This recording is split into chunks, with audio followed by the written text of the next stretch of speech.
In today's video, we're going to have a bit of fun and look at the top 10 best padlocks for Locksport, at least according to me. Now, as Locksporters, we are interested in picking locks, but many of us are collectors. Many of us are interested in the unique mechanisms that many locks have. So I looked at several factors to compile this list. I looked at pickability, I looked at collectability, I looked at the design of the mechanism as well as the design of the padlock itself, the fun factor of the lock, and also the uniqueness.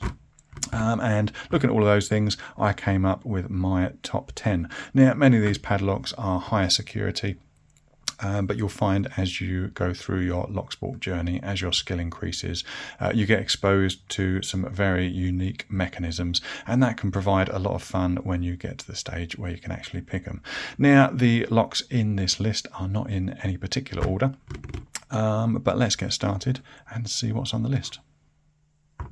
First on the list is the American 1100, a classic for Locksporters. And why is that? It's because this lock, I think, really separates beginners from intermediate pickers.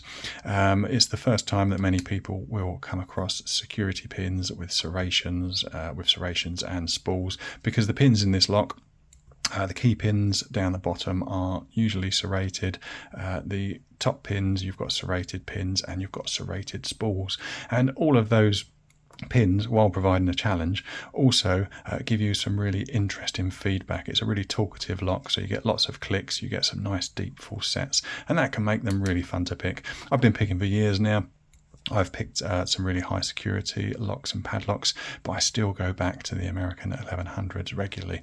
It's a 40 millimeter aluminium body, anodized in various different colours. This one is in red. But it gets a really nice smooth finish, really nice design, and a really fun pick.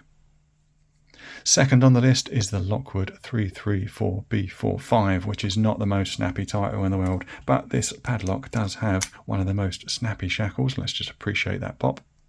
Very nice. It's a really well made padlock. It's really quite weighty as well. Inside we've got security pins. I think we've got spool pins and a standard up the top, and what that means is that as you pick it, you get that really nice deep full set, and you get the counter rotation as you lift those spools up. It really is a pleasure to pick, and this padlock is so well made. You can feel that when you put the key in. Just the tolerances, the manufacturing tolerances are very good, and of course that's what we exploit as pickers, so it does provide a nice challenge. Well deserved to be on the list. In at number 3, we've got this Vero brass-bodied handbag style lock. I believe it's a model 105, but it's quite a unique design. Central keyway and a shackle pop that is very satisfying, much like the Lockwood. And it's probably got the sort of fattest shackle to body ratio I've ever seen in a padlock. This one has got some really long spool pins. Bosnian Bill did a pick and destructive cut of this many moons ago. I'll see if I can find a screenshot of that to put it on so you can appreciate how long those spool pins actually are.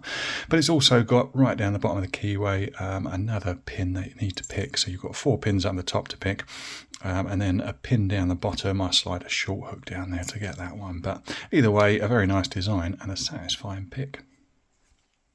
At number 4, I have put the C-Series multi-lock padlocks. These are really nice padlocks. This particular one is a C13, but there's a smaller version and a larger version, the C10 and the C16.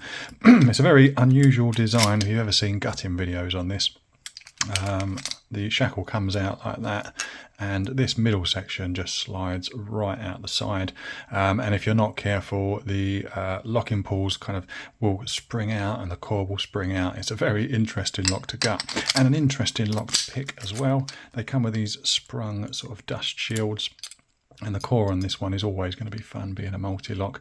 This one happens to be an interactive, so we've got pin-in pins, and there is also an interactive element at the back as well. A very fun pick and a very secure lock. In at number 5 is the iconic ASA Ruko 2 padlock. These are fantastic to pick. There are a variety of different cores in here. You can get ASA 500s, ASA 600s. They could have barrel pins in them. They could have gin pins in them, both of which are fun to pick. and certainly a challenge. Sometimes you can get an ASA combi core in there, so you've got a sidebar to deal with as well. This particular version has a gin core in it. And it's also, they've got the snowman core, so the shape of the core is kind of like a snowman, and that whole thing slides out when you gut it. This particular padlock, I think it came with an ASA combi core, but it's kind of a bit above my picking level at the time, so I put the gin core in it. The beauty about locks like this is you can just swap out that core and keep the stylish outer padlock. At number 6, we come across the first lever padlock on our list, and it is the Chubb Battleship. Very nice design.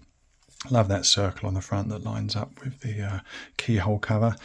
These locks are really, when you find them, they're generally quite bashed up. They have lived a life outside in service, but most of the time they seem to work really quite well. This particular padlock has got a date stamp on the back, and I can see that it came from 1967. So when this padlock was on sale, the Beatles had just finished recording Sgt. Pepper's Lonely Hearts Club Band, and that is how old this padlock is, but it still works really well. Inside we have got 6 levers, 1, 2, 3, 4, 5, 6, but it does come with anti-pick notches in there, so they can hang you up when you're picking lever padlocks. Some lever padlocks are easy to pick, but the ones with the anti-pick, you tend to get snagged up in those, and you've got to reset and start again. Or very difficult, you can kind of almost float pick past them sometimes, but either way it's a really nice looking lock and a challenging pick. Next up is the Ancholas padlocks. Now, not necessarily this one, this is an 803, they come in various different body shapes. What we're concerned with is the core. It's got the Ancholas disc detainer core in it, and one of the things I liked about these padlocks when I first started picking them, first of all, is just how silky smooth they operate. It's really quite something just to sit there and fidget with it, but of course we're interested in picking it as well. The cores that come with these are disc detainer cores. They come with 11 discs, but generally the first disc and the last disc are 0 cuts, plus you'll have some 0 cuts in the middle. So you end up picking usually less than 9 discs. But the discs in these do have false gates in them. So once you've done your first few disc detainer locks, the sort of cheap Chinese ones, Zarkas, things like that, and you step up to an Ancholas, it's a much nicer picking experience. They're a much better made lock, and therefore they give you much better feedback, and it doesn't take long before you can distinguish between those false gates and true gates, and that means that picking these locks is an absolute pleasure. At number 8, we have got the 10 lever Inor Soulpad lock. These comes with various different body shapes. This one here has got a nice snapshot weather cover on the bottom, which is a nice touch. It's a lever padlock, but it's very different to the Chubb Battleship that we looked at earlier. You've got 5 levers to pick at the top, 5 levers to pick at the bottom, so the key is sort of double bitted, if you like.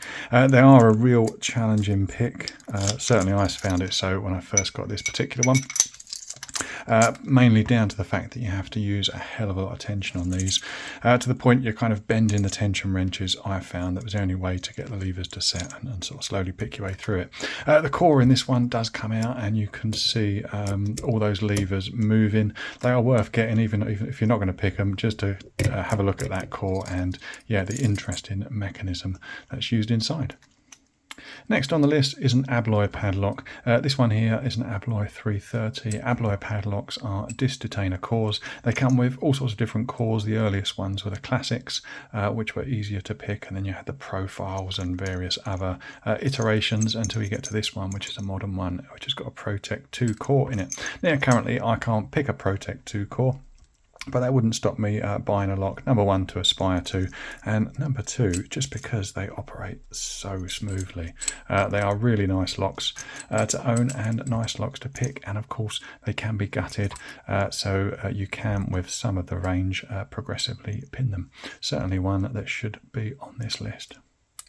The last spot in our list goes to this Rotoloc, made in England, except it's not made in England anymore, it's not made anywhere. These have been discontinued. It's a round-bodied lock, and it's called a Rotoloc because the body just rotates free of the shackle. And that's so that if it's attached to something and someone tried a twist attack, you can't get any purchase on it. It does make picking quite a challenge. The cores in these are Eurolocks. I think when I had this, it had an ASA combi in it, and I've changed it out for a multi-lock MT5, which is a pin-in-pin dimple lock with a sort of interactive element at the back. Works really smoothly, but you can put any core you want in there at all. It's a really nice weighty lock and very satisfying to turn that core and get that shackle to pop. And there we have it. There are my top 10 best padlocks for Locksport. It was a difficult list to compile. There are loads of other padlocks out there that I absolutely love that could have made the list, but I had to cut it down, and based on pickability, collectability, design, fun and uniqueness, this is what I came up with. So what did I miss out? What would be on your list? Don't forget to comment down below. I'd be really interested in reading those comments. And don't forget to like and subscribe, and I'll see you on the next video.